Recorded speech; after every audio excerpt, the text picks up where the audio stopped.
another one.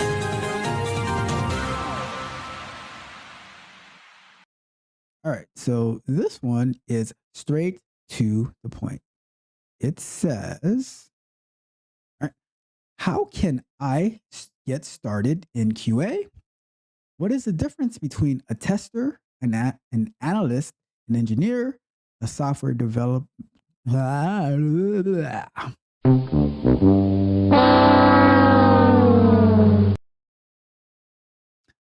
software development engineer in test? What is my career path? And what should I do first to get started? So it's 4 questions, and we're gonna go take them one at a time, right? So number one, how can I get started in QA? It's if your question is how to get started in QA at an actual company, well, then you would need to do the prerequisite work that I'm going to lay out right now, and apply, get your resume right, get your LinkedIn right, so you can actually get your so you can get your application and resumes in front of recruiters and different companies. So and the more you apply, the better chance that you get getting into QA itself, especially like if it's the level, like the entry level. It's not, it doesn't take that much, right? A lot of companies, they would really like, they advertise for computer science degrees, but you can get in there, without them, right? It's like I said, somebody who majored in English, they were able to pivot to QA, although they're doing manual QA. So it depends on what type of QA you're doing, right? Okay. But to get actually started in QA, I would say that they don't really teach it in college from what I've seen, right? So you're gonna need to at least learn like the principles of QA, you know. And if anybody wants to know like a good way to get the principles of QA, send me a message and we can, and I can help you with that, right? I can tell you like what courses I would recommend and give you a plan of action. But yeah, so I would say you need the foundation course to know like all the different types of QA, so that's smoke test, regression test, beta test, black box testing, white box testing, unit testing. You need to have that foundation, right? You need to have an understanding of like a very good understanding of like user requirements, user stories, Scrum, Agile, all of that good stuff, right?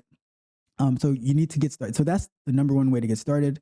And then as you're learning, you need to practice what you're learning. Okay.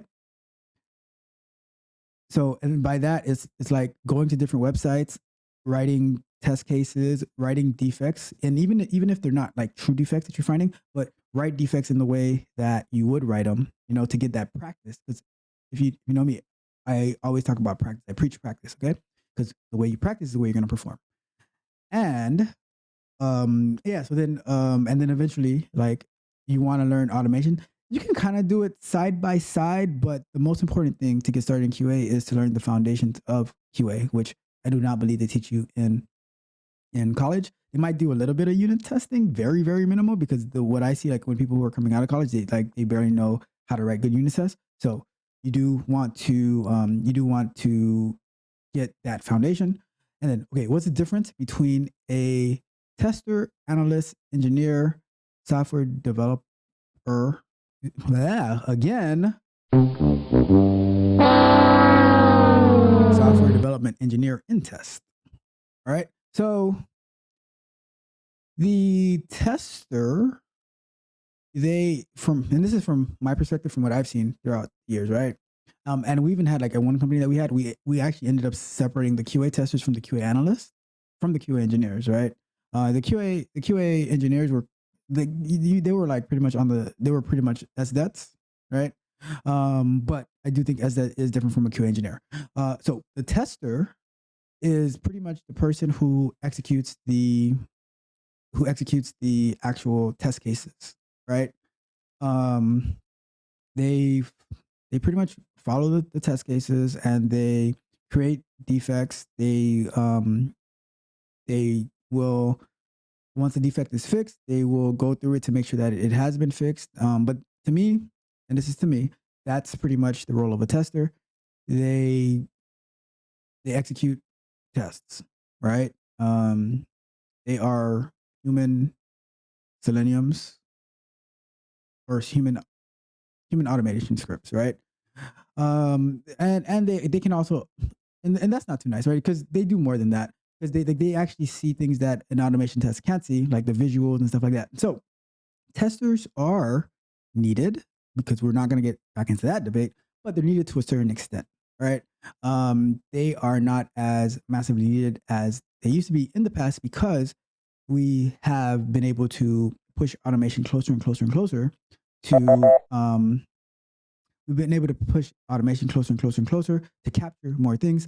And every day automation is being enhanced, where it is trying to capture like visual things and misalignments and stuff like that, right? Now the analyst, what we use them for was to work on the requirements. An analyst is, because from what I've seen, business analysts and Q analysts, they are very similar, right? Understanding the user needs, the user requirements, being very involved with the stakeholders, writing the test cases, gathering requirements, like I said, being part of the user stories and everything like that. So that's what I would say the QA analyst is, and it can definitely vary from company to company. So keep that in mind. Now, the QA engineer, which I would say it is a combination of tester and analyst, plus it also includes the ability to automate, the ability to be able to engineer solutions, think critically. Because the analysts, they think critically to a certain extent. The testers, very less, like testers, like very, very entry level, right? And don't get me wrong, some companies still use it, but it's very, very entry level. But the engineer, the QA engineer, they need to be able to think critically like a QA analyst, have the eye and attention to detail that a tester would, because like even though a tester is going like test case by test case, they still need to be able to see like what's going on. And so they have to be very detail oriented. So I say QA engineer has to do both, right? But then they also need to know how to, because there might be an issue on the site or on the software that you're testing, and the tester or the analyst, they can just report it. But the engineer, I think that makes you a better engineer when you can understand why the problem is happening, and that you can understand the conversations that you're going to have with the developers and the engineers who would be fixing it, right? So that's another aspect of it. Then I believe as well that engineers, in the process of creating solutions, they need to understand the problems that either their customers are having or that their engineers are having, their software engineers are having, and they can contribute to those solutions. And to it's like there's even some DevOps involved in QA engineering, because I remember I was, I use Docker all the time. I was using a software called Rancher, where it was managing like it's Rancher was like a Kubernetes, right? So and I had to get very familiar with that. There's so many different things like about releases or release processes and things like that, right? So all of that is, to me, that's incorporated with this QA engineer. And then the software developer, the software development engineer in test, um, what they do is somewhat similar to QA engineers, but I think it's a little less, where they are actual software developers, right? They're software engineers, but they have a focus on testing. So they might make things available to, let's say a company has QA testers and QA analysts who write automation tests, but they don't really build a framework. The SDET might make things available for them. The SDET will maybe they'll be writing unit tests, reviewing unit tests, things like that. So they orchestrate testing needs and contribute like the testing framework and all that stuff. But they can be like limited to that. They're not really going to be manual testers and QA analysts and things like that. So that would be the difference between the tester, analyst, engineer, and software development engineer in test, right? Now, what is your career path? Well, my friend, how do I tell you this? Your career path is anything you want it to be. Message. Right? It's your career path, right? It's not my career path. I figured out my career path. I think it's everyone's responsibility to figure out their own career path. And that's why you ask this question, which is that's the first step to find out what you're getting into. Because many people, they get into something like public health, and then they don't know what to do with it. Right? So it's a great question. But I would say definitely which is going to go into the fourth question that you asked. What should I do first to get started? The first thing you to do as part of your career path is, if you have not done so yet, take a no. Rewind. The first thing that you do is subscribe to Tech Coach Ralph, because I will give you valuable insight on how to navigate through the tech industry and specifically the QA field, right? So the next thing that you do is subscribe to Tech Coach. No, I'm kidding. Okay. All right.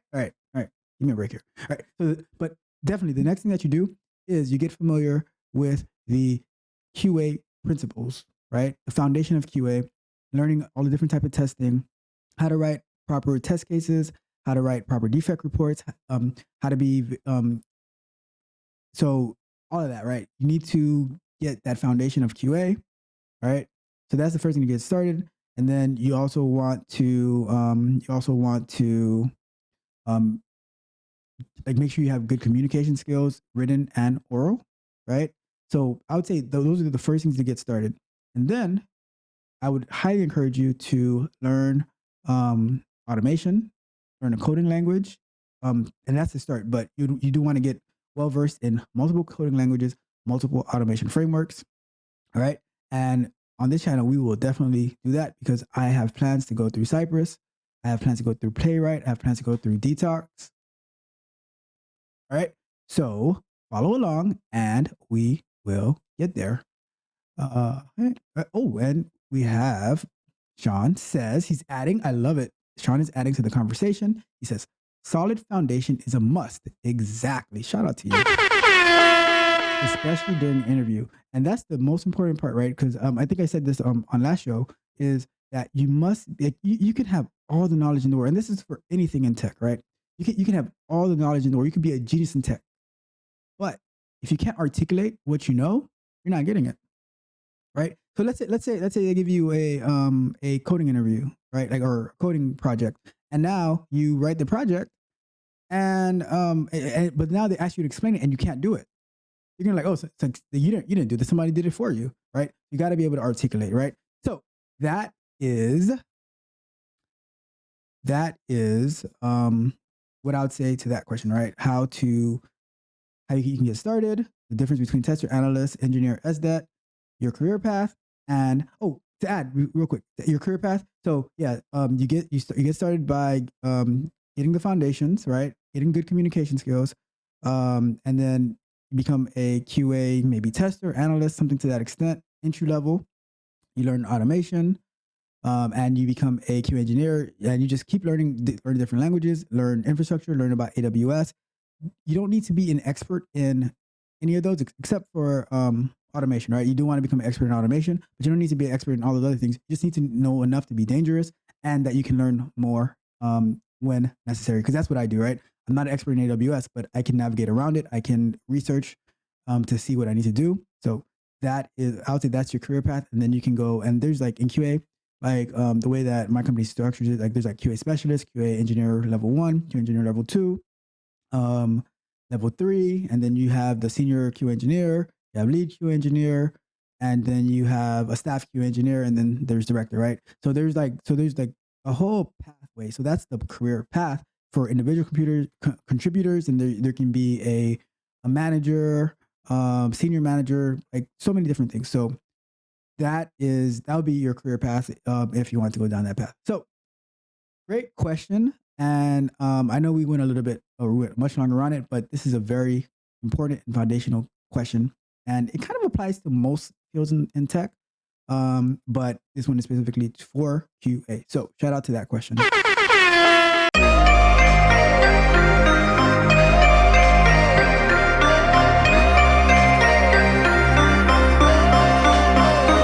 If you enjoyed the fascinating information shared in this video and you want more, Be sure to hit the subscribe button to Tech Coach Ralph to be notified for new videos. Enigmatic Joker.